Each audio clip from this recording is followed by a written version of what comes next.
हम मीटिंग को 5 मिनट के बाद शुरू करेंगे, लेकिन उससे पहले मुझे लगता है इस हॉल में बैठे हुए हर व्यक्ति को ये बात जान लेनी चाहिए। और अगर आप स्मार्ट हैं तो आपको तो दोनों कान खोल के सुननी चाहिए क्योंकि आप जानते हो हम इन दिनों में ऐसे लोगों से घिरे हुए हैं जो अपनी ही दृष्टि में बड़े बुद्धिमान हैं। किसकी दृष्टि में? बोलो, अपनी ही दृष्टि में। और आप इनके मुंह पर एक शब्द जरूर सुनोगे, मुझे पता है। ही नो एवरीथिंग उनको सब पता है। सीखने का ढक्कन बोलो बंद हो चुका है। अब ध्यान दीजिए, जब आप पुराना नियम पढ़ेंगे जिसका अधिकतर हिस्सा हिब्रू और थोड़ा सा हिस्सा अरामिक में लिखा गया था, और न्यू टेस्टामेंट वो पूरा ग्रीक में लिखा गया था।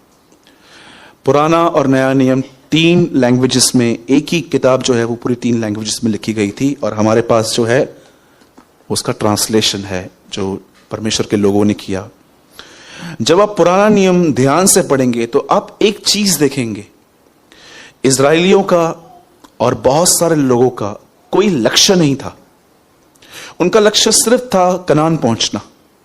उसके बाद देखिए वो अपनी फैमिली के साथ रहते थे। पर आप में से कितने लोगों ने नए नियम के अंदर देखा कि संतों का, जो भी चेले थे प्रभु यीशु के, उनका एक लक्ष्य था। और यीशु मसीह स्वयं एक लक्ष्य लेकर आया था। आप सोचो, मैरिज पे जब हम जाते हैं किसी की, तो कितना सेलिब्रेशन का माहौल होता है। बहुत कठिन हो जाता है वहां पर खुदा से बात करना, क्योंकि इतनी चकाचौंध रोशनी, डेकोरेशन, लोगों के कपड़े, खाना पीना, इतना कुछ वहां रहता है। पर आप सोच सकते हैं कि उस शादी में भी जब यीशु गया तो वहां पर भी उसने एक कन्फेशन किया कि मेरा समय नहीं आया है। वो मैरिज पे भी अपने उस लक्ष्य के साथ बाउंड था कि परमेश्वर ने मुझे सिर्फ इन चीजों के लिए नहीं भेजा है, मेरा एक लक्ष्य है। और मैं आपको आज एक बहुत आसान सी चीज मैं आपको बताता हूं। पौलुस का एक लक्ष्य था। वो कहता है मैं निशाने की ओर दौड़ा जाता हूं। आप जानते हो पौलुस को कोई भी रोक क्यों नहीं पाया उसके निशाने की तरफ दौड़ने से? जानते हो रीजन क्या था? यीशु को कितने कोड़े लगे थे? पर पौलुस की गिनती है 195। 5 बार मुझे कितने हुए? 195 हुए ना। 195 कोड़े लगे उससे। जिस शिप में वो चढ़ा वो शिप टूट गई। जहां वो चाहता था, आज तो प्रोफेसियां भी हमारे हिसाब से चाहिए हमें। उसके लिए प्रोफेसी होती थी, जहां तू जाएगा दुख और जंजीरें तैयार हैं। आज आप किसी के ऊपर प्रोफेसी कर दो, ये तो आपको झूठा भविष्यवक्ता बोल देंगे। लेकिन अगर आप किसको बोलो तू बढ़ने वाला है, ये बढ़ने वाला है, वो बढ़ने वाला है, ये मिलने वाला है, वो मिलने वाला है, आपका टाइट भी इधर ही आएगा। डू यू नो, आज प्रोफेसीज भी इंसान को अपने हिसाब से चाहिए। अगर आप थोड़ा भी उनके कैरेक्टर के बारे में बात करोगे ना, आपको लगेगा ये बंदा बड़ा रूड है यार। एक शिप टूट गई, उसके बाद लिखा गया है कि लोग उसे बुरा भला कहते थे। एक जगह कहता है भाइयों से बचा रहूं, मेरे लिए प्रार्थना करो। क्या आप ये समझ सकते हो? एक बिलीवर भाई प्रार्थना कर रहा है कि मेरे लिए प्रार्थना करो कि मैं कुछ बिलीवर से बचा रहूं। वो कहता है भाइयों से बचा रहा हूं मैं, कुछ भाइयों से, क्योंकि बहुत सारे झूठे लोग मिलके आए थे। इतना प्रॉब्लम, ये तो सिर्फ आउटसाइड प्रॉब्लम्स हैं। उसके बाद मिनिस्ट्री में अलग प्रॉब्लम्स थी। कुरिन्थ की कलीसिया जो उसने बनाई, उसके जाने के बाद जो गड़बड़ियां हुई उसमें, अच्छा वाला आदमी सॉल्व नहीं कर सकता था। उसके बाद तो छोड़ो ये बात में प्रॉब्लम, फिर कलीसिया में प्रॉब्लम, अब उसके इनसाइड एक प्रॉब्लम था। उसके बॉडी में कहां पर पेन था, और वो उसे कंटिन्यू खुदा को पुकार रहा था, पर प्रभु उसके द्वारा दूसरों को ठीक कर रहा था, उसको नहीं कर रहा था। एक ऐसा व्यक्ति जो इतनी तकलीफों में था, बाइबल बताती है वो बढ़ता गया बढ़ता गया। मैं आपको बताना चाहता हूं, अगर यीशु मसीह के बाद कोई किसी ने यह शब्द का प्रयोग किया है मेरा पीछा करो, तो वो पौलुस है। 10,000 अन्य भाषाओं में बोलता हूं, 30 से स्वर्ग में उठा लिया गया हूं। वो मुर्दों को चिल्लाया था, पूरे एशिया में उसने कलीसियाएं बनाई थी, और वो खुदा के साथ चलता था। उसे अभिषेक इंपार्ट करना आता था। वो अपने लोगों को रुमालों में अभिषेक डाल के बोलता रहा, जाओ बीमारों पर रख दो जो यहां पर नहीं आ पा रहे हैं। आप समझ सकते हो वो कैसा खुदा का खादिम था। कोई चीज उसे रोक नहीं पाई। जानते हो रीजन क्या था? उसके लाइफ में एक प्रिंसिपल था, एक सिद्धांत था जो हमारे जिंदगियों में दूर दूर तक नहीं है। वो कभी भी कल को आज में नहीं लाता था। सबसे मेन थिंग ये थी। आज आप लोगों से मिलो, वो आपको पास्ट के लिए बहुत कुछ बताएंगे। यार ऐसा हुआ, ऐसा हुआ, ऐसा हुआ। Brother, I am completely agree, आपके साथ बुरा हुआ, पर इसको होल्ड करके क्यों पकड़ा है तूने? इतने सारे लोग हैं, इसलिए वो कहता है जो बातें हो गई मैं उन्हें भूल कर मैं आगे की ओर दौड़ता हूं। मैं अपने निशाने की ओर दौड़ा चाहता हूं। मैं उस इनाम को पाना चाहता हूं जिसके लिए प्रभु ने मुझे पकड़ा था। कितने लोग हैं जो से ग्रिप करके रखते हैं अपने आप को? हां, यीशु मसीह ने कहा, जब तुम प्रार्थना करो और जब तुम परीक्षा में पड़ जाओ तो कहो हमें बुराई से बचा। क्यों? क्योंकि राज्य, पराक्रम तुझे ही ताकत है बचाने की हमें। कितने लोग हैं यहां पर, मुझे सच बताइए, खुदा को कहते हैं, खुदा ये विचार छोड़ नहीं रहे मुझे कुछ। मैं परीक्षा में पड़ जाता हूं, घंटों भर कुछ सोचता रहता हूं। जब बुराई में न ला, परीक्षा में न ला, परंतु बुराई से बचा। यीशु कहता है परीक्षाएं आएंगी, पर खुदा से कहो उस परीक्षा में बुराई न करूं, क्योंकि राज्य, पराक्रम, इंग्लिश में लिखा गया है पावर। प्रभु मैं प्रार्थना करता हूं मुझे बचाइए, क्योंकि आपके पास ही ताकत है मुझे बचाने की। Kingdom, power, glory belongs to you, O God the father. मैं आपसे पूछना चाहता हूं, कितने लोग हैं जो खुदा से कहते हैं, प्रभु बहुत सारी चीजें मुझे पकड़ती हैं, होल्ड करती हैं।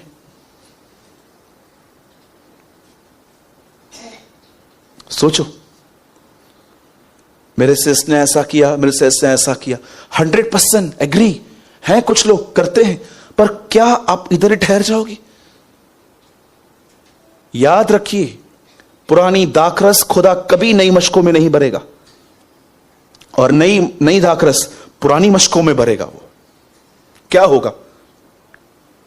पुराने जमाने में, उन दिनों में एक चमड़ी होती थी बकरी की, जिसको वो धागे से सीते थे। वाइन स्किन्स कहते हैं उसको इंग्लिश में। उसके अंदर वो दाखरस को जमा करते थे, क्योंकि उसमें वो ताजी पड़ी रहती थी। वहां पर वो कहता है, कोई भी व्यक्ति नई दाखरस पुरानी मशकों में नहीं डालेगा। क्या होगा? बस्ट हो जाएंगी। खुदा उन लोगों को कैसे उठाए जो कुछ पुराना नहीं छोड़ रहे हैं। आप पुराना तब ही छोड़ सकते हैं। एक बहन थी, किसी गलत आदमी के साथ वो रिलेशनशिप में आ गई। उसके डैडी उसको बहुत समझाते थे कि बेटा ये लड़का तेरे लायक नहीं है, तू दूर रहे इससे। कोई बात नहीं समझ रही थी वो, और उसके डैडी सिर्फ उसके लिए प्रेयर करते थे। एक दिन वो दौड़ दौड़ के आई और कहा, डैडी। बोला, हाँ मेरा ब्रेकअप हो गया। उससे बोला, कैसे? उससे कहा, मैंने उससे बेहतर कोई पा लिया। बोला, वो कौन है? जीसस। लोग ओल्ड क्यों पकड़ के बैठे हैं? क्योंकि अब तक मुलाकात नहीं हुई है। क्या ऐसे हो सकता है कि आप यीशु से मिलो और उसके बाद आप किसी से नफरत कर पाओ, आप चीजों को होल्ड कर सको? मसीहत सिर्फ बाइबल पढ़ना और प्रार्थना करना ही नहीं है। हां वो भी है, लेकिन मसीहत है खुदावंद से मिलना। यही तो इब्राहिम की आशीष है। जब लोग आपसे पूछते हैं इब्राहिम की आशीष क्या है, तो आप क्या बताते हो? पैसा। कितने लोग ये बात जानते हैं? एक दिन इब्राहिम खुदा से मिला और उसको कहता है, आ मेरे घर में बैठ, खा पी, क्योंकि मैं जानता हूं तू इसलिए आया है। उस दिन इब्राहिम खुदा को देख के समझ गया, आज खुदा डिस्टर्ब है, क्योंकि प्रभु को सदोम और अमोरा नाश करना था। क्या पर्सन है इब्राहिम! परमेश्वर के मूड को समझता था वो। पौलुस कहता है यही तो उसकी आशीष है। आपको पता है इब्राहिम की आशीष क्या है? परमेश्वर कलीसिया से मिलेगा। बोलो आमीन। कितने लोग हैं ऐसे, आमीन, ऐसे मत बोलो। हमारा आमीन भी मरा हुआ है। कितने लोगों ने पढ़ा है मरे हुए कामों से दूर रहो? बोलो मरे हुए काम, अच्छे काम बुरे काम सुने थे, नया नियम मरे हुए काम भी बताता है। बोलो मरा हुआ काम। जानना चाहते हैं मरे हुए काम क्या होते हैं? पैसा दो नहीं तो आशीष नहीं मिलेगी। आंटी दो।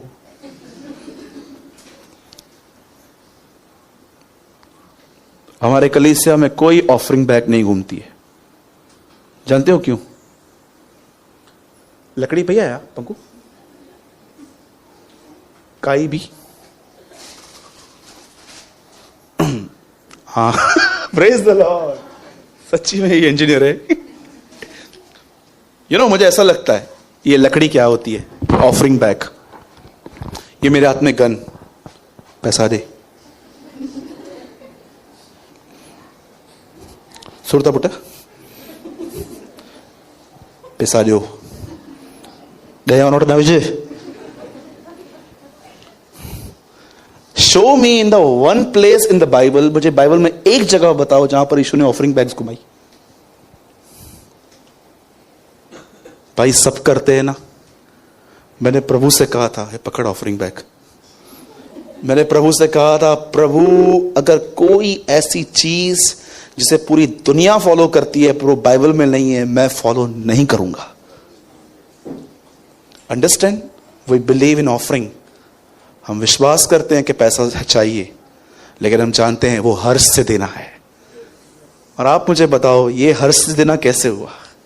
हर्ष से तो वो होता है कि जो खुद आके कहे यार कहाँ है बॉक्स, मैंने ब्लेसिंग पाई है खुदा के कलाम से, मैं डालूंगा। इसको कहते हैं, उसे कहते हैं गुप्त में। ठीक है? तो बोलो जो चीजें हो गई उन्हें भूलना है। नहीं भूल पा रहा हूं तो प्रभु से मदद मांगिए। वो बड़ा मददगार है, वो बड़ा दयालु है। अरे आपको घूरे से उठा के ऊपर रखेगा वो, उससे मांगो। बड़ा दयालु है वो। आप उतना पाना नहीं जानते जितना वो आपको देना जानता है, उससे मांगो। छोड़ दो, क्या सीखो याकूब से। पहले पेट के अंदर भाई का पैर पकड़ा, एक दिन अपने बाप का पकड़ा, अंत में खुदा का पकड़ लिया। पर सब पैर छोड़ दो, अब परमेश्वर को पकड़ो। होल्ड जीसस और देखो सब कुछ तुम्हारा है। अगर आप चाहते हो कि यीशु का सब कुछ आपका हो तो पहले आप अपना सब यीशु का कर दो। ठीक है? आइए हम वचन में आएंगे। बहुत ही ऑसम उम्दा वर्ड है आज।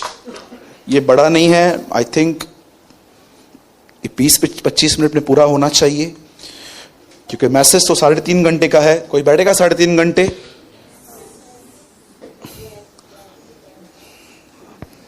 दिख रहा है मुझे।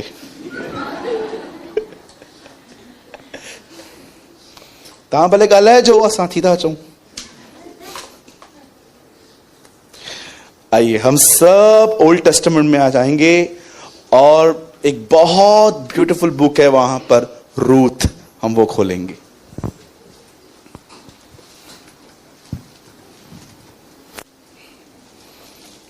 ये उत्पत्ति के बाद आता है। हाँ, न्यायों के बाद आता है। अच्छा, मैं भूल गया था।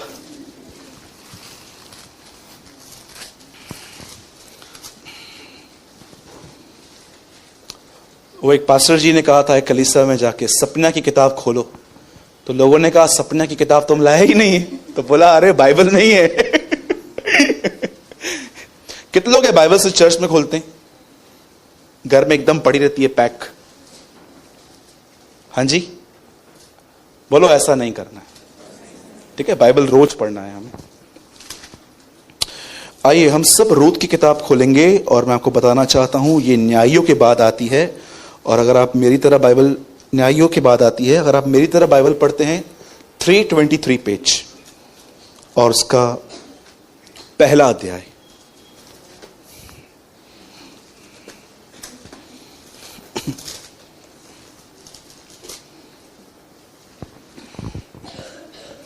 इससे पहले कि आप इस वचन को सुने, मैं उससे पहले इस वचन के लिए कुछ बताना चाहता हूं। बाइबल के इतिहास में बहुत बार अकाल आया है, सो मेनी टाइम्स। आप पढ़ सकते हैं इब्राहिम किस समय में अकाल था, इसहाक किस समय में अकाल था, और आप पढ़ सकते हैं आगे चल के बहुत जगहों पर अकाल है। और ये स्टोरी एक अकाल के समय की है, एक ऐसा समय जब लोगों के पास खाना के लिए खाना और पीने के लिए पानी नहीं था। और देखो क्या कर रहे हैं ये लोग। और आज मैं इस पूरी स्टोरी से, जो भी ये परमेश्वर के महान वचनों में लिखी गई है, आप सोचो, ऐसा लिखा गया है बहुत सी बातें यीशु ने की, पर वो सब ऐड नहीं की गई। पर जो ऐड की गई हैं बातें, वो कितनी इंपॉर्टेंट होंगी, सोचिए। तो मैं बिलीव करता हूं आज मैं उन लोगों के लिए बात करना चाहता हूं जिन्हें यह बात नहीं पता है कि सचमुच परमेश्वर को अपने जिंदगी में पहली जगह देना क्या होता है। क्योंकि अगर आप आज 90% क्रिश्चियन से पूछोगे कि परमेश्वर को अपने जीवन में पहला स्थान देने का मतलब जानते हैं, तो आपको बताएंगे 5 बजे नींद से उठो, आधा पौना घंटा प्रेयर करो, आधा घंटा बाइबल पढ़ो, उसके बाद सारा दिन अपनी चलाओ। अधिकतर लोगों को यही पता है कि प्रभु को पहला स्थान देने का मतलब यह है, सवेरे उठो, आधे घंटे की प्रेयर करो, आधे घंटे की बाइबल पढ़ो, उसके बाद तुम्हारे सारे निर्णय जो सारा दिन है वो सब शरीर के अनुसार ले लो। ये एक डिसेप्शन है, ये एक धोखा है। ये प्रभु को पहला स्थान देना नहीं है, ये कुछ कर कर अपनी मनमानी करना है। आप यीशु को कहां भी नहीं देखोगे कि वो सुबह उठा, उसने 1 घंटा प्रभु से बात की, उसके बाद वो आराधनालय में गया और दिन भर वो लोगों को चिल्लाता रहा, चीटिंग करता रहा, झूठ बोलता रहा और मन में पाप करता रहा। बिल्कुल भी नहीं। आज आप जानो कि परमेश्वर को आपकी जिंदगी में आपने कौन सी प्लेस दी है। आप जानते हैं एक समय था जब बाइबल बताती है कि एक यीशु यहूदियों को यह बात समझाने की कोशिश कर रहा था कि तुम कितना रिजेक्ट करने में आगे हो हर चीजों को। वो उनको कहता है कि एक व्यक्ति था, उसने अपने घर में बहुत भोजन बनवाया और उसके खुद के जो लोग थे क्या कहते हैं, आज मेरी मैरिज है, कोई कहता है मैंने बिजनेस स्टार्ट किया है, कोई कहता है मैं बैल लेकर आया हूं, मुझे नया काम चालू करना है। उसके बाद देखिए वो कैसे एक्सक्यूजेस पे एक्सक्यूजेस देते रहते हैं। आपको पता है ये भोजन कौन है? कौन है ये राजा? क्या आप ये बिलीव कर सकते हैं कि सारा प्रॉब्लम आपकी सोच में है? आपको सिर्फ एक स्टेप लेना है, आपकी लाइफ आगे चल के डिफरेंट एकदम अलग हो सकती है। जरा सोचिए, एक बात सोचिए, ऐसा लिखा गया है कि आदम ने पाप किया, मृत्यु ने राज्य किया, यीशु ने धर्म का काम किया, जीवन राज्य कर रहा है। क्या आप ये बात बिलीव करते हो कि अब तक व्यभिचार नहीं हुआ था, अब तक हत्या नहीं हुई थी, पर एक फ्रूट खाना पूरे दुनिया में डेथ लेकर आया था? आज देखो, हम मरे हुए पैदा होते हैं आत्मा में, फिर एक दिन आता है पवित्र आत्मा हमारे अंदर आता है और हमें जिलाता है। आप सोचो, एक काम, यीशु का एक काम, लिखा है एक काम, उसने पूरे धर्म रूपी वरदान अनुग्रह को हमारे सामने उंडेल दिया। आपको पता है कभी कभी आपको अपने कंफर्ट जोन से निकलकर सिर्फ एक स्टेप लेना पड़ता है और चीजें कंप्लीटली डिफरेंट हो जाती हैं। हमें सुबह उठना है, ब्रेड बटर लेना है, चाय लेनी है, 5 मिनट न्यूज़पेपर, 10 मिनट न्यूज़पेपर पढ़ना है, फिर फोन निकालना है, कितनों ने गुड मॉर्निंग बोला, कौन सी बातें आई हैं, और हमारा जो माइंड है मॉर्निंग से ही इसमें चला जाता है। उसके बाद हमारी एक नामधारी प्रार्थना चालू होती है। पिता, मैं दुआ करता हूँ यीशु मसीह के नाम में, इस समय में मैं आपके पास आता हूँ, मैं प्रार्थना करता हूँ, आज मुझे आशीष देना, आज मेरे परिवार का उद्धार करना। यही आपकी लाइफ है। फिर निकलेंगे काम के लिए, हम गप्पे मारते हुए ट्रैवल करेंगे, अपने काम पे जाएंगे, सारा दिन काम में घुसे हुए रहेंगे, कहीं हम वधिया कमाया ना, ज्यादा लूम है, और फिर शाम को आएंगे थका हुआ सा बदन लेकर और धन्यवाद यीशु आपने मुझे संभाला, तारक मेहता देखेंगे, सो जाएंगे। दिस इज योर लाइफ, इससे कुछ भी अलग नहीं है। क्या आप थक नहीं गए हो कि ब्रदर मुझे एक बात बताइए, जब खुदा ने आपको बोर्ड से बाहर आने के लिए कहा है तो आप क्यों अंदर खड़े हो? मैं आपको फिर से कहता हूं, आपकी लाइफ डिफरेंट हो सकती है आज से। सिर्फ आपको आज वो करना है जो आज मैं रूत की किताब से आपको समझा रहा हूं कि देखो उस लेडी ने क्या किया। अरे मैं आपको बताना चाहता हूं, वो मोआबिन थी। जानते हो मोआबिन कौन होते? लूत ने अपनी बच्चियों के साथ व्यभिचार किया था, वहां से जो बच्चे पैदा हुए वो मोआबी थे। एक व्यभिचारी खानदान से आई हुई लड़की क्या खुदा को ऑनर देती है वो? सोचो कौन थी मोआब? मोआब कौन होते? मोआबी कभी खुदा के हिस्से में नहीं थे ये लोग। लूत की एक मतलब, सॉरी मैं ये वर्ड यूज कर रहा हूं, इट्स कॉल्ड अ नाजायज औलाद। उसकी जायज औलाद नहीं थी वो खुदा की तरफ से मतलब प्लान में नहीं थे। ऐसे खानदान से आई हुई ये लड़की थी, पर आप देखो उसने क्या खुदा को, आपको पता है कौन है रूत? दाऊद की नानी है वो। रूत ने बोअज से शादी की, बोअज से ओबेद, ओबेद से यिशे, यिशे से दाऊद, उसकी चौथी पीढ़ी पे दाऊद आया था। आप पढ़ो यीशु की वंशावली, 4 औरतों के नाम हैं, एक रूत है वहां पर।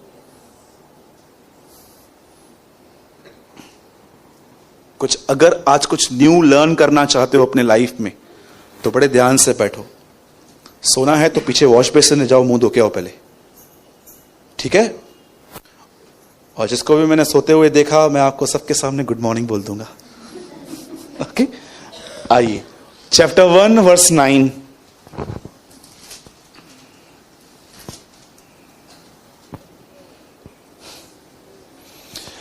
यहोवा ऐसा करे कि तुम फिर पति करके उनके घरों में विश्राम पाओ।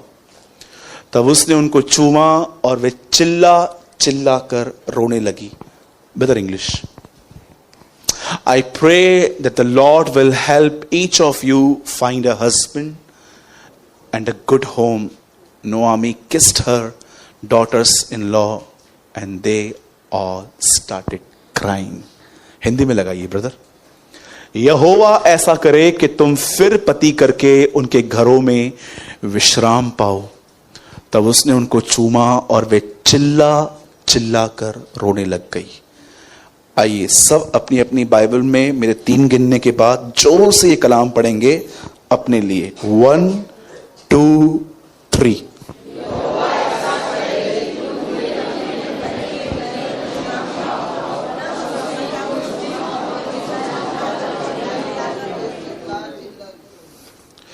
बाइबल बताती है एक लेडी थी, उसका नाम था नोआमी।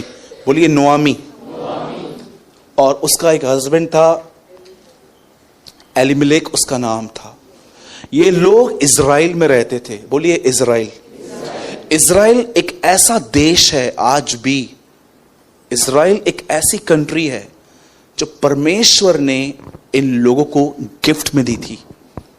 और परमेश्वर ने इसी लैंड में इनको रहने के लिए कहा था। क्या आप जानते हैं किसी इज़राइली को इज़राइल से बाहर जाने की आज्ञा नहीं थी?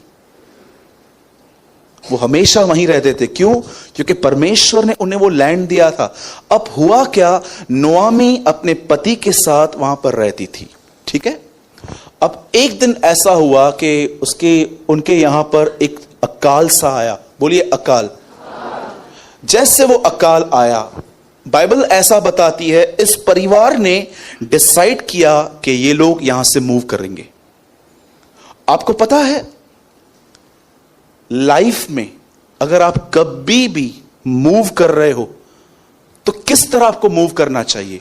आप कैसे जानोगे कि ब्रदर जो मैं करने जा रहा हूं इसमें खुदा की मर्जी क्या है? ये एक बहुत बड़ा क्वेश्चन है आज हमारे लाइफ में।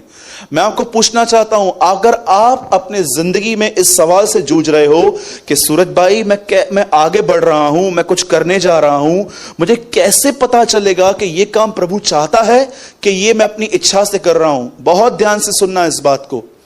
अगर आप कोई भी काम करते समय अपने अंदर शांति महसूस नहीं कर रहे हो, तो उस काम को मत करना। Peace is a mark of God's will. परमेश्वर की इच्छा का चिन्ह है शांति। अगर आप कुछ भी करते समय याद रखना, कभी कभी परमेश्वर कभी कभी आपको कुछ करने से पहले वो आपके मन के अंदर अशांति डाल देता है, ताकि आप जानो कि यह काम उसकी तरफ से नहीं है। अगर आप कभी भी ये बात जानना चाहते हो ना कि ब्रदर मैं करूं नहीं करूं, प्रे करते समय ये महसूस करो कि प्रभु अगर मुझे ये काम करते हुए अगर शांति महसूस हो रही है तो मैं करूंगा, अदरवाइज मैं नहीं करूंगा। इसलिए आप देखो बहुत सारे काम जब हम करते हैं परमेश्वर में साइन देता है। आप जानते हैं फुटबॉल में एक रेफरी होता है, और जब भी वो गड़बड़ी देखता है ना तो वो सीटी बजाता है। सीटी बजने के बाद आप गोल भी करो वो काउंट में नहीं आता है। इंग्लिश में ऐसा लिखा गया है, peace of the Lord refer to your heart. तब परमेश्वर की शांति तुम्हारे हृदय में राज्य करेगी। इंग्लिश में पढ़िए, वहां पर लिखा है the peace of the Lord must refer in your heart. जब भी तुम्हारी शांति के अंदर से ऐसे रेफरी सीटी बजा रहा है, समझ जाओ तुम गलत कर रहे हो। परमेश्वर कई बार आपकी शांति लेकर आपको रोकने की कोशिश करता है, ये मत कर। एक बार मुझे ऑफिस में कुछ सामान चाहिए था, तो जो आदमी लेकर आया उसने मुझसे पूछा कि साहब कहाँ लेकर आऊं। तो मैंने उसको बताया आरकेटी के यहाँ कॉलेज है, वहां लेकर आ जाओ। वो लेकर आया तो मैंने उससे पूछा कितना दूं मजदूरी। वो मुझसे 100 रुपया मांग रहा था। मैंने बोला ये ज्यादा है, पर मुझे परमेश्वर अंदर से बोल रहा था तुझे पता है ये कहां से लेकर आया है। और आपको पता है पैसे बचाने की भूख बहुत होती है हम लोगों में। कई बार हम लोग जहां नहीं बचाना चाहिए वहां भी बचा देते हैं। हमारा बस चले तो हम टमाटो सॉस छोड़ के टमाटर ही खाने स्टार्ट कर दें। मैंने 80 रुपए उसको दे दिए, और मैं देख रहा था मुझे अंदर में अनपीस था। प्रभु ने कहा उसने जितना मांगा है दे, ये उसकी मेहनत है, मजदूर को उसकी मजदूरी मिलनी चाहिए। बाइबल बताती है दाबने वाले बैल का मुंह मत बांध। पुराने नियम में इजराइल को एक आज्ञा थी कि जब तुम लोग बैल को चलाओ तो उसके मुंह को मत बांधो, थोड़ा थोड़ा घास उसको भी खाने दो। और मैंने उस आदमी को बुलाया, मैंने कहा भाई इधर ये ले। और जैसे मैंने उसको 20 रुपया दिया, मेरी शांति मेरे पास लौट आई। अदरवाइज मैं एक रिग्रेट लेके चलता कि मैं एक्चुअली एक कंजूस व्यक्ति हूं, और मैं एक ऐसा व्यक्ति हूं कि मैं लोगों के हक को खा रहा हूं। आप जानते हैं इस बात को, जो भी लोग आपसे अन्याय करते हैं, ऐसा लिखा गया है, और जो अन्याय आपके साथ हुआ है, मैं आपको सच कहता हूं, आप बोलो या ना बोलो, आपकी चिल्लाहट खुदा तक पहुंचती है, उसके पास पहुंचती है। इन लोगों ने बगैर परमेश्वर से पूछे इजराइल छोड़ दिया, और जैसे ये इजराइल में गए, यहां से निकले, क्योंकि इनके पास अकाल आया हुआ था। आप बिलीव करते हैं वो क्यों गए वहां से? उसका रीजन क्या था? आपको मसीह में 2 प्रकार के लोग मिलेंगे। एक पूरी तरह विश्वास से जीते हैं, और दूसरे अपने सेंसेस से जीते हैं। मुझे लग रहा है कि मैं ये करूं, मुझे लग रहा है मैं ये करूं। उन्हें लगा कि हमें यहां से निकलना चाहिए, और वो निकल गए। अपने सेंसेस से मत जियो। 413 किलोमीटर की रफ्तार से ऐसा कहा जाता है कि ये दुनिया दौड़ रही है, लेकिन फिर भी आप में से कोई इसे महसूस तक नहीं कर पा रहा। और सूरज जो रुका एक ही जगह पर है, पर आपको दिखाई देता है वो घूम रहा है, वो घूम भी नहीं रहा है। क्यों? एक ऐसी चीज जो दौड़ रही है पर महसूस नहीं हो रही है, पर एक ऐसी चीज जो खड़ी है पर महसूस हो रही है, वो दौड़ रही है। खुदा टीच करता है अपने लोगों को, अपने सेंसेस से मत जियो, मेरे कलाम से जियो, मेरे वचन से जियो। इससे बड़ी कोई मैनुअल बुक ही नहीं है आपके पास कि हमें कैसे जीना चाहिए। और बाइबल बताती है कि वे परमेश्वर के उस नगर से निकलकर एक जगह पे जाके रह गए, और बोलिए उस नगर का नाम था मोआब। बोलिए मोआब। और जैसे वो वहां पर गए, इस औरत के 2 बच्चे थे, मिलियन एंड किलियन, और उसने उन मोआबिन लड़कियों से उसकी शादी करवाई। बाइबल ऐसा बताती है कि सबसे पहले नोआमी का पति मर गया, उसके बाद उसके दोनों बेटे भी मर गए। कोई बात याद आ गई? एक पति मर गया, दोनों बच्चे भी मर गए। वो अकेली हो गई बेचारी।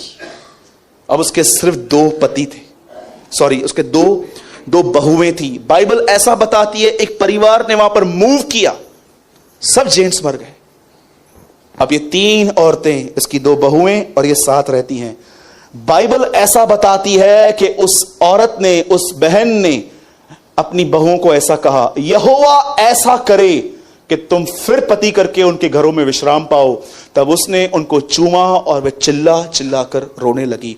पता है जब ये सब जेंट्स मर गए और ये 2 बहुएं और उनकी सांस जब बची, वो सांस उन्हें ये एडवाइस देती है, एडवाइस भी नहीं एक्चुअली कमांडमेंट देती है कि चली जाओ यहां से, अच्छा है।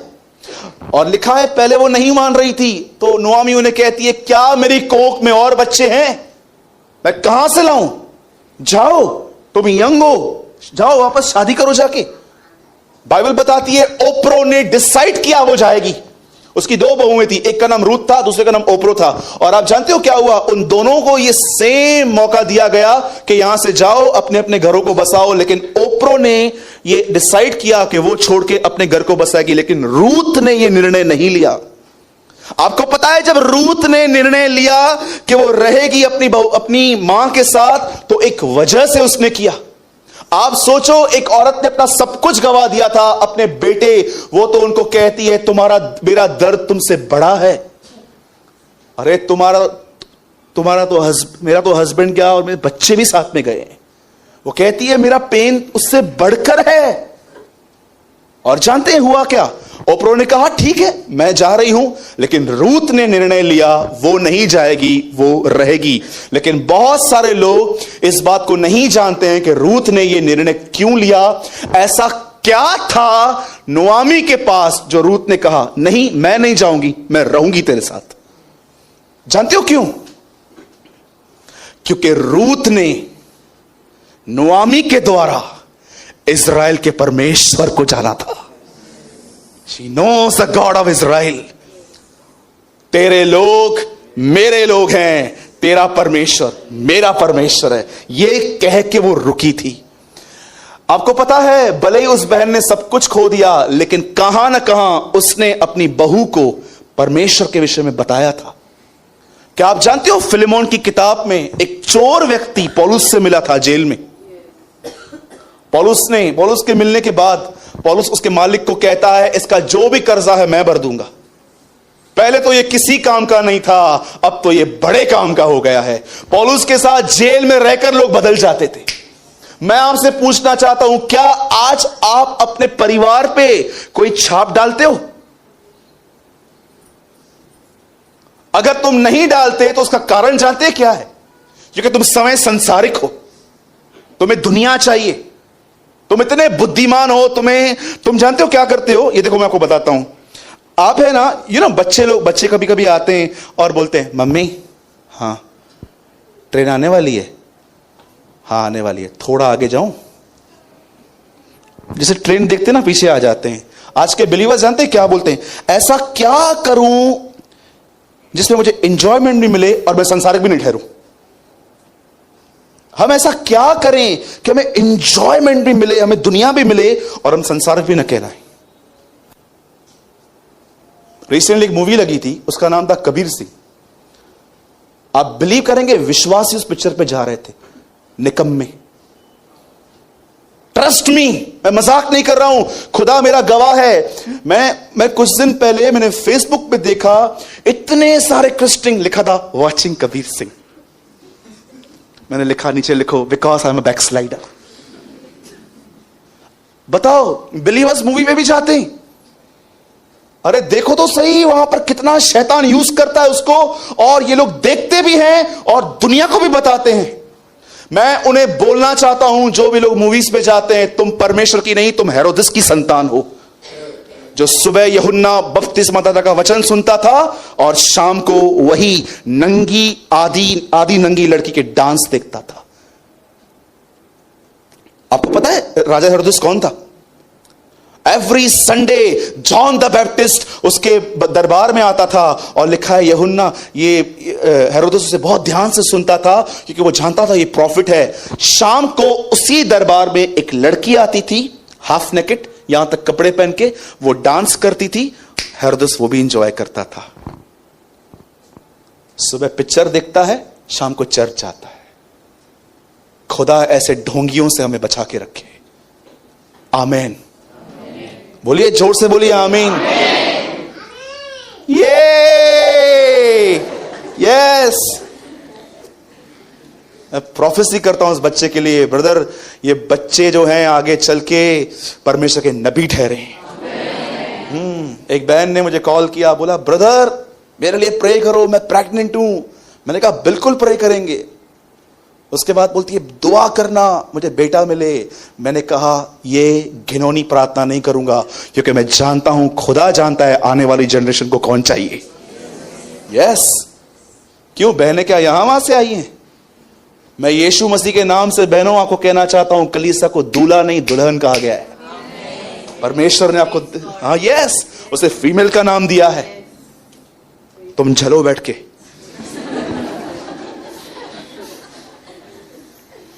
बोलो यीशु मसीह की। आप जानते हैं ये जय लगता है जॉन द बैप्टिस्ट की तरह मां के पेट से परिपूर्ण हो के आया है। लिसन, बाइबल क्या बताती है? एक परिवार ने वहां छोड़ दिया और उसने सब कुछ खोया।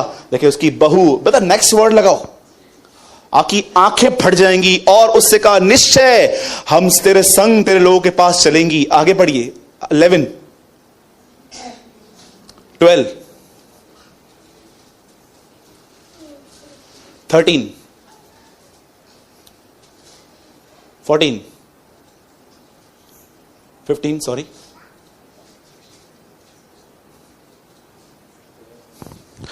रूथ बोली तू मुझसे यह विनती न कर कि मुझे त्याग या छोड़कर लौट जा, क्योंकि जिधर तू जाए उधर मैं भी जाऊंगी, जहां तू टिके मैं वहां टिकूंगी। तेरे लोग मेरे लोग हैं, तेरा परमेश्वर मेरा परमेश्वर है। आइए इस कलाम के लिए ताली बजाएं। Praise the Lord. तुम्हारे घर पे काम वाली भाई तुमको बोलती है तेरा परमेश्वर मेरा परमेश्वर है। तुम्हारे दुकान पे वर्कर्स तुमको बोलते हैं तेरा खुदा मेरा खुदा है। जानते हो क्यों नहीं बोलते हैं? क्योंकि उन्होंने तुम में खुदा नहीं देखा है। उन्होंने तुम में एक रिलीजियस व्यक्ति देखा है जो अपने आप को इतना पवित्र समझता है कि किसी से हाथ नहीं मिलाता है। एक आदमी दूसरे आदमी को बोल रहा था किसी विश्वासी से हाथ मत मिला। बोला क्यों? बोला अभिषेक चला जाएगा। जो ऐसी मेंटेलिटी रखते हैं ना, तो मैं बोलना चाहता हूं अभिषेक तो बाद में जाएगा, पहले तू अपने अंदर से दुष्टात्मा निकाल। क्या ये लोग क्या यीशु से ज्यादा पवित्र हो गए? इशू ये है, अंडरस्टैंड? अब देखिए ये एक निर्णय था। अब इसे डिसाइड किया कि ये अपने परमेश्वर के साथ रहेगी। वो जानती थी कि जिस परमेश्वर को नुआमी जानती है ना, मुझे नुआमी के साथ रहना पड़ेगा उसे जानने के लिए। समझ रहे? आप जानते हैं अब क्या हुआ?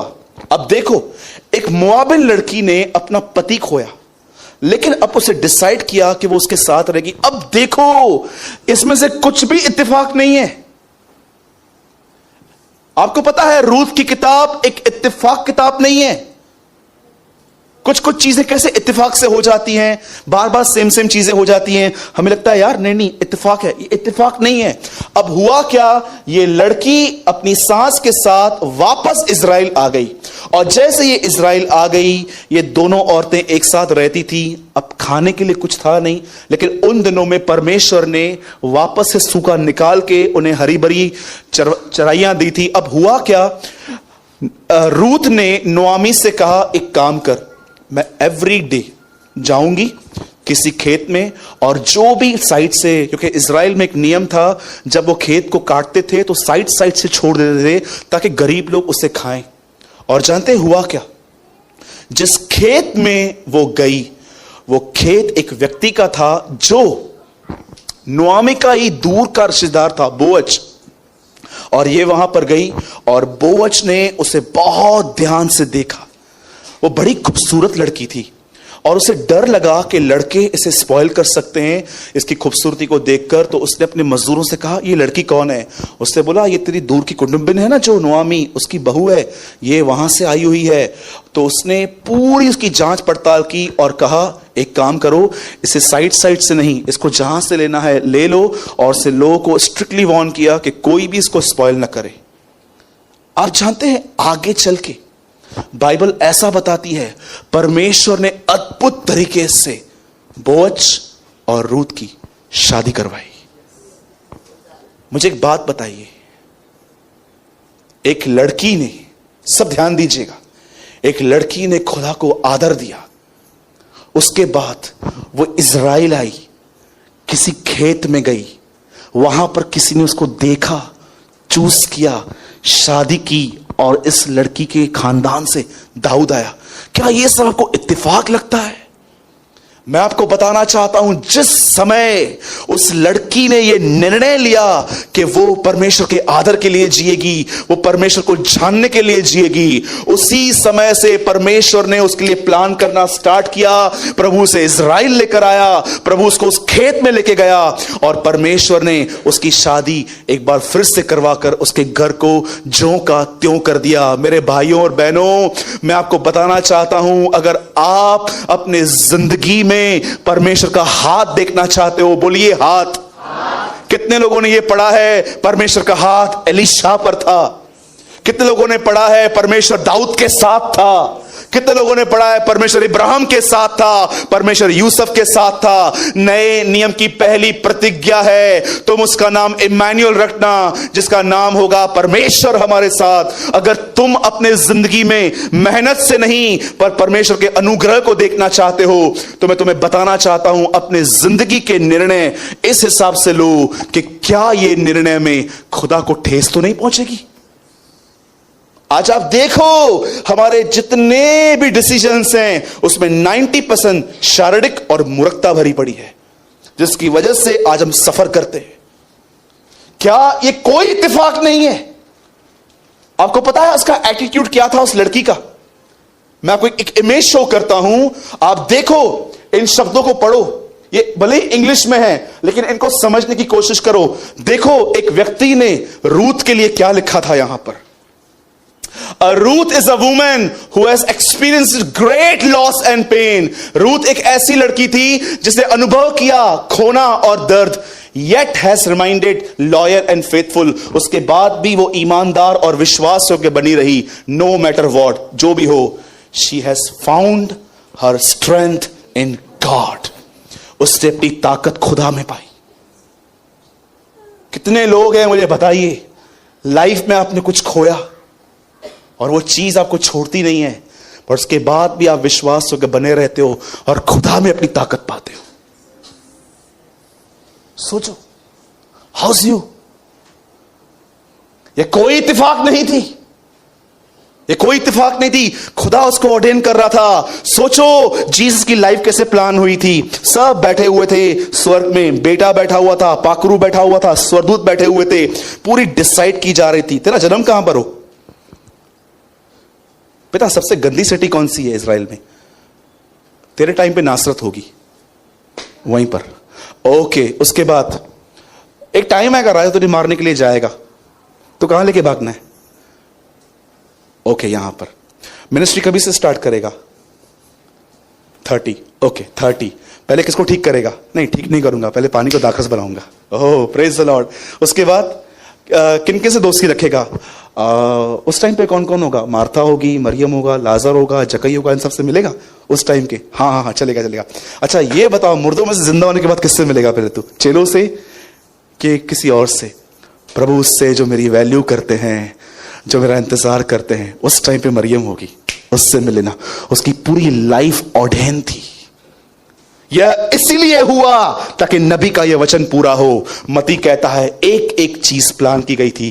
खुदावन ने एक बहन के लिए एक लाइफ प्लान की, क्योंकि वो उसके आदर के लिए जी रही थी। आज मैं इस कलीसिया में बैठे हुए हर बहन और अपने भाई से पूछता हूं, क्या तुम अपने जिंदगी में जो कुछ करते हो, क्या एक एक शब्द जो उसको सुनता है, क्या उससे वो आनंद मिलता है? कि यार क्या व्यक्ति है ये, आत्मा में बोलता है ये। क्या तुम्हारा एक एक थॉट, सीक्रेट लाइफ जो है आपकी, क्या उसको एक एक थॉट खुश करता है? कि वो एक समय आपको देख के कहता है ये मेरे बच्चे क्या कर रहे हैं? आदर दो खुदा को। मलाकी बाइबल की अंतिम किताब है जो सवाल पूछती है, पिता पुत्र का आदर करता है, पुत्र पिता का आदर करता है, मैं परमेश्वर हूं तो मेरा आदर कहां है? बाइबल की अंतिम किताब आपसे पूछती है, where is the honour of God? परमेश्वर का आदर कहां है? आज अपने आप से पूछिए, सीरियसली पूछिए, सीखिए इस बहन से, एक अन्य जाति से आई बहन, कोई बॉर्न क्रिश्चियन नहीं थी, ये बॉर्न जू नहीं थी, कुछ भी नहीं पता था, लेकिन उसे डिसाइड किया अपने जनरेशन के लिए वो वापस नहीं जाएगी। वो चली गई ओपरो, उसको पति चाहिए था, सब चाहिए था, खुद कुछ बाइबल में जिक्र तक नहीं है उसका बात में, लेकिन इसका जिक्र आया कि परमेश्वर ने इसके लिए किया। What about you?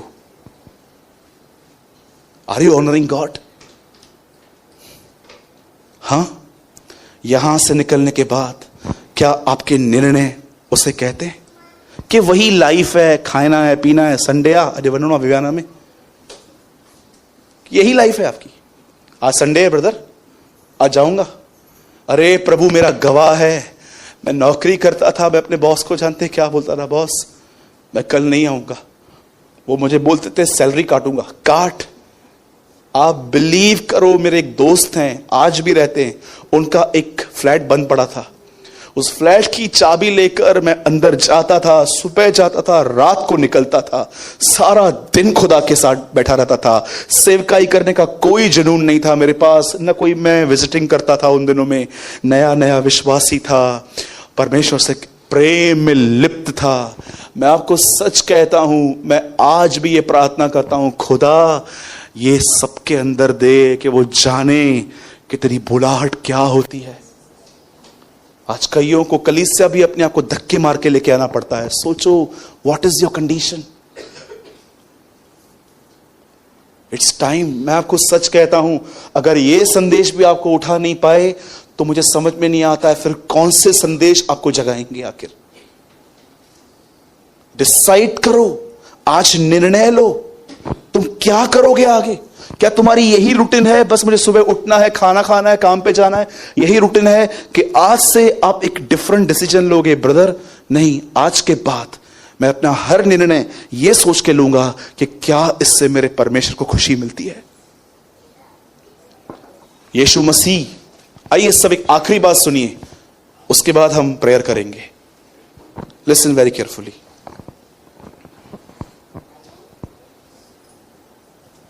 मुझे बताइए, एक बार यीशु ने पेड़ को श्राप दिया,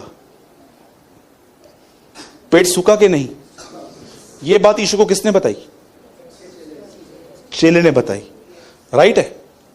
जब यीशु ने कहा लाजर बाहर आ, तो लाजर कितने दिनों के बाद आया?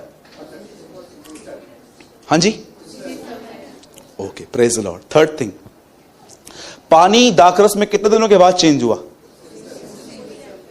हाँ, उसी टाइम पे हो गया, पक्का। यीशु एक जगह पे गया,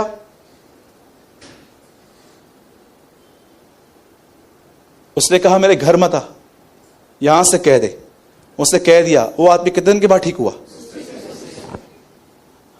आप हैरान नहीं होते हो, ये वर्ड निकला, काम हुआ, वर्ड निकला, उसके वर्ड को बैकअप कौन देता है इतना? उसका स्वर्गीय पिता। वो बोलता है, होता है। इधर 1000 बातें बोल चुके हैं, कुछ होता ही नहीं है। जानते हो क्यों? एक आदमी ने मेरे पर हाथ रख के कहा, ब्रदर रीबा रबा रबा शखा रबा रबा 15 15 15 16 16 16 17 17 17 18 18 18, पता नहीं क्या। आजकल की अन्य भाषाओं में, मैं अन्य भाषा के बिल्कुल भी खिलाफ नहीं हूं भाई, मैं अन्य भाषा बहुत बोलता हूं, और मैं आपको भी कहता हूं, अगर आपके पास वरदान नहीं है, मांगो प्रभु से, क्योंकि लिखा है आत्मिक वरदानों की धुन में रहो। लेकिन याद रखना, आजकल की अन्य भाषा में 3 ही वर्ड्स होते हैं, राबा शाबा शाबा राबा, चौथा वर्ड नहीं देखोगे। और 90% लोगों ने कॉपी किया है। एक आदमी ने मुझे कॉल करके बोला मेरे को अन्य भाषा सिखा ना। Praise the Lord. मैंने बोला तू कहां से तू बता, मैं तेरे को कोरियर लिखूंगा। सुनिए, कितने लोग हैं यहां पर जानते हैं अन्य भाषा क्या होता है? बोलिए, अन्य भाषा इसलिए मिलती है ताकि मदर टंग अच्छी बने। समझ रहे? भाई तू खड़ा हो जा 1 मिनट, बस ऐसे खड़ा रहे। अब देखो मैं क्या कर रहा हूं। ओ राबा सिखे रे रे बे रींदा राबा शखा रबा रबा यो राबा रंदा शखा रबा। क्या है ये? क्या हो रहा है? ओ राबा सिखे रे रे रे रे शिखा रबा रबा रबा रबा रबा राधा राधा। मैंने देखा है अन्य भाषा बोलने के बाद ऐसे झगड़ते हैं ये लोग। ये कौन सा अन्य भाषा है? याद रखो, वो एक भाषा है, वो शब्द नहीं है सिर्फ। आपको मैं किसी जर्मनी का आदमी यहां मंगाता हूं, मैं यूएस से, कनाडा से, यहां से किसको बुलाता हूं, मैं उनको बोलता हूं भाई अपनी मदर टंग में बोलो। वो बोलेंगे ना, आप मुझे देखोगे क्या बोल रहा है। आपको भी पता है, आपको समझ में नहीं आ रहा है, लेकिन आपको ये बात पता है ये कोई भाषा है। बैठ जा भाई। जब वो आती है ना, वो पूरी भाषा आती है। वो इस शब्द नहीं आते हैं, इसको बोलते रहो, बढ़ते जाएंगे। मूर्ख बनाया गया है हमें, मूर्ख, किसी और ही सुसमाचार के द्वारा। आप सोचो, अगर एक आदमी आता है यहां से, यूएस से, कहीं और से, कोई और लैंग्वेज बात करता है, एक ही वर्ड बोलता है I am I am I am I am I am. अरे आगे बढ़ना, I am I am I am I am. हे प्रभु नालो हे तो खणी प्रभु चंदो I am I am I am I am. भाई कायम चूरन दे इसको। हम ऐसे बोलेंगे, क्या बोलेंगे हम? रिखारा बारा शपारा रा रिखा बाबा शक। अरे आगे क्यों नहीं बढ़ते हो? इतना ही मिला है। ये डिसेप्शन है। जब पवित्र आत्मा परिपूर्ण करता है ना, शब्द नहीं, वो एक लैंग्वेज होती है, वो एक अन्य भाषा होती है, वो एक भाषा है। मेरे भाइयों और बहनों, निर्णय लो, आज कुछ डिसीजन लो। मैं आज के बाद परमेश्वर के आदर के लिए जीऊंगा। और मैं भाई सूरज प्रमाणी, यीशु मसीह का एक छोटा सा दास होने के नाते मैं एक प्रोफेसी करता हूं आपके लिए, क्योंकि प्रभु का कलाम कहता है प्रोफेसी कर, हे मनुष्य के पुत्र भविष्यवाणी कर। यह आजकल को कहता है, मैं आपके लिए प्रोफेसी करता हूं, परमेश्वर को आदर दो। यीशु मसीह के नाम से कहता हूं, खुदा तुम्हें आदर देगा, परमेश्वर तुम्हारे आगे चलेगा, परमेश्वर तुम्हारे आगे चलेगा। बाइबल नहीं कहती है तुम्हारे खिलाफ हथियार नहीं बनेंगे। बाइबल बताती है हां वो बनेंगे। कुछ लोग युक्ति बनाएंगे तुम्हें बर्बाद करने की, लेकिन लिखा है उनका कोई हथियार सफल नहीं होगा। बाइबल बताती है तुम्हारे दुश्मन एक रास्ते से आएंगे, यहोवा उन्हें 7 रास्तों से भगाएगा। तुम पूंछ नहीं, तुम सर ठहरोगे, तुम टॉस उड़ाओगे, टेल नहीं, तुम्हारे लिए हेड आएगा। मेरे परमेश्वर की यही वाणी है, उसको आदर दो। याद है आपको, हन्ना ने भी यही किया था। इतने सालों से वो अपने लिए बेटा मांग रही थी, नहीं मिला, पर एक दिन से प्रार्थनाएं बदली। वो कहती है अब मुझे बेटा दे, और देखना ये बेटा मैं तुझे वापस कर दूंगी। उसी साल उसे बेटा हुआ। जो मुझे आदर देते हैं मैं उनको आदर देता हूं। मेरे भाइयों और बहनों, लिव फॉर गॉड्स ऑनर। जब तुम प्रार्थना करो तो कहो तेरा नाम पवित्र माना जाए।